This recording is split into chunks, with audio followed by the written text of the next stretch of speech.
Hello guys, ఎలా ఉన్నారు? బాగున్నారా?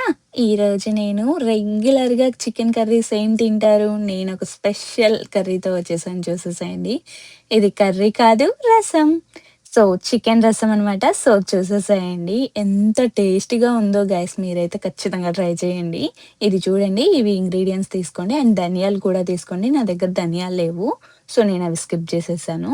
ఇవి దోరగా వేయించుకోండి. దోరగా వేయించుకుంటేనే ఈ ఫ్లేవర్ అనేది మనకు తెలుస్తుంది, లేదంటే మనకు ఫ్లేవర్ నచ్చదనమాట. సో ఇవి దోరగా వేయించుకోవాలి. అండ్ ధనియాలు లేవు కదా, ధనియా పౌడర్ అండ్ 10 వెల్లుల్లి రెబ్బలు తీసుకొని మిక్సీ పట్టుకొని పక్కన పెట్టుకోండి.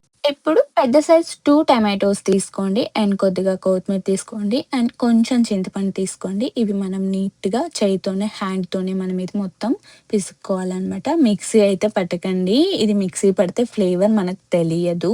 హ్యాండ్‌తోనే మీరు బాగా పిసుక్కోండి. సో పాన్ హీట్ అయిన తర్వాత కొద్దిగా ఆయిల్ ఏసి నీట్‌గా వాష్ చేసుకున్న చికెన్‌ని మనం ఇప్పుడు యాడ్ చేసుకోవాలి. అండ్ కొంచెం పసుపు, ఇంకొద్దిగా సాల్ట్ వేసుకోండి. వేసుకొని నీట్‌గా ఒకసారి కలుపుకొని లో ఫ్లేమ్‌లో పెట్టుకొని, మీడియం టు లో ఫ్లేమ్‌లో పెట్టుకొని మీరు నీట్‌గా కలుపుకోండి.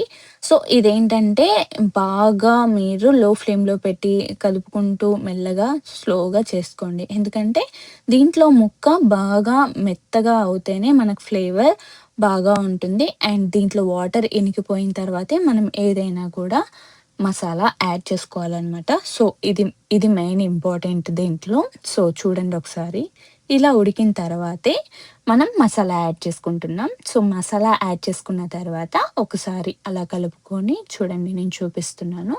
అలా 1 మినిట్ అలా కలుపుకోండి. సో కలుపుకున్న తర్వాత ఇప్పుడు మనం పక్కన పెట్టుకున్న రసంని యాడ్ చేయండి.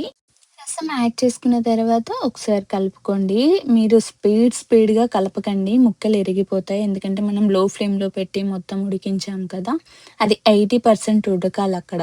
సో చూడండి, వాటర్ యాడ్ చేసుకోండి. అది కొద్దిగా కలుపుకున్న తర్వాత 1 గ్లాస్ వాటర్ యాడ్ చేసుకొని ఇప్పుడు కొంచెం మిరియాల పౌడర్ అండ్ కొత్తిమీర కొంచెం ఎక్కువగా తీసుకోండి. టేస్ట్ అయితే అద్దిరిపోతుంది కొత్తిమీర వల్ల.